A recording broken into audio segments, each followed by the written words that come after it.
అదేవిధంగా అధ్యక్ష ఎల్ఆర్ఎస్ గురించి ఆనాడు వారు చెప్పారు.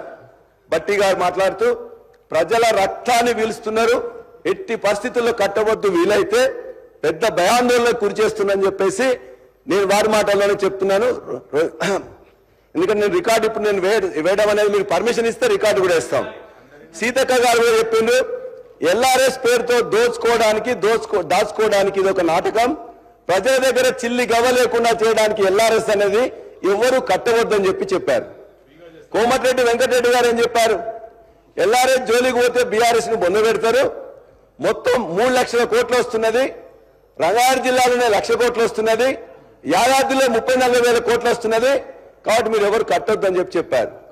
మరొక మంత్రి ఉత్తమ్ కుమార్ రెడ్డి గారు మాట్లాడుతూ ఒక అమానవీయ జీవో తీసుకొస్తున్నారు, దాన్ని వ్యతిరేకిస్తాం, కాంగ్రెస్ పార్టీ అధికారంలోకి రాబోతోంది, ఉచితంగా రెగ్యులరైజ్ చేస్తాం, నో ఎల్ఆర్ఎస్ నో టిఆర్ఎస్ వద్దు, కాంగ్రెస్ ముద్దని చెప్పారు. నేను ఇవాళ ఇవన్నీ రికార్డ్స్ కూడా బట్టి గారు, సీతక్క గారు, కోమటిరెడ్డి గారు, అదేవిధంగా ఉత్తమ్ కుమార్ రెడ్డి గారు మంత్రులుగా ఉండి వారి మాటల్ని నేను రికార్డ్ చేసుకుని ఉన్నా, వారికి కూడా మీ యొక్క సమక్షంలో కూడా నేను పెడతా.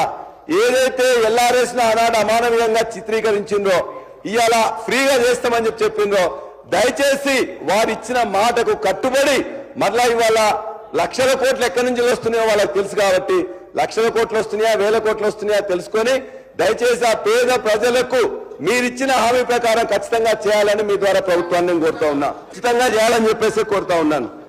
అదే అధ్యక్ష ఇవాళ ఉచితంగా చేస్తానని మీరు చెప్పారు అధ్యక్ష, దానే చేయమని అడుగుతున్నాం.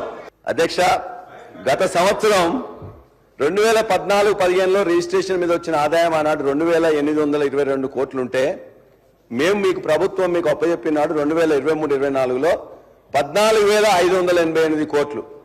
ప్రతి సంవత్సరం ఒక్క కోవిడ్ పీరియడ్లో తప్ప మిగతా ప్రతి సంవత్సరం కూడా 30%, 40% రేట్లని పెంచకుండా ఇవన్నీ ఎల్ఆర్ఎస్ అమౌంట్ తీసుకోకుండా దీనిలోనే 14,588 కోట్లు ఆనాడు వచ్చింది అధ్యక్ష. మరి మీరు అన్ని చెప్పారు కదా, మీరు బ్రహ్మాండంగా చేసింది కదా, ఎందుకు ఈ సంవత్సరం ఇప్పటి వరకు 10,911 కోట్లు మాత్రమే వచ్చింది? దానికోసం మీరు ఏమైనా చర్యలు తీసుకుంటున్నారా? ఈ యొక్క ఖచ్చితంగా ఇది ఒక బ్రహ్మాండమైన ఆదాయంగా ఉన్నదాన్ని ఈ ఆదాయం తగ్గడానికి కారణమైంది, రియల్ ఎస్టేట్ పడిపోవడానికి కారణమైంది, రిజిస్ట్రేషన్స్ తగ్గడానికి కారణమైందని చెప్పేసి అనేక అపోహలు అనుమానాలు మీ యొక్క ఎమ్మెల్యేలే చెప్తున్నారు. కాబట్టి దయచేసి దాన్ని గమనంలో తీసుకొని ఈ యొక్క వాతావరణాన్ని ఒక ఈకో సిస్టాన్ని మంచిగా డెవలప్ చేయాల్సిందిగా మీ ద్వారా ప్రభుత్వాన్ని కోరుతున్నా.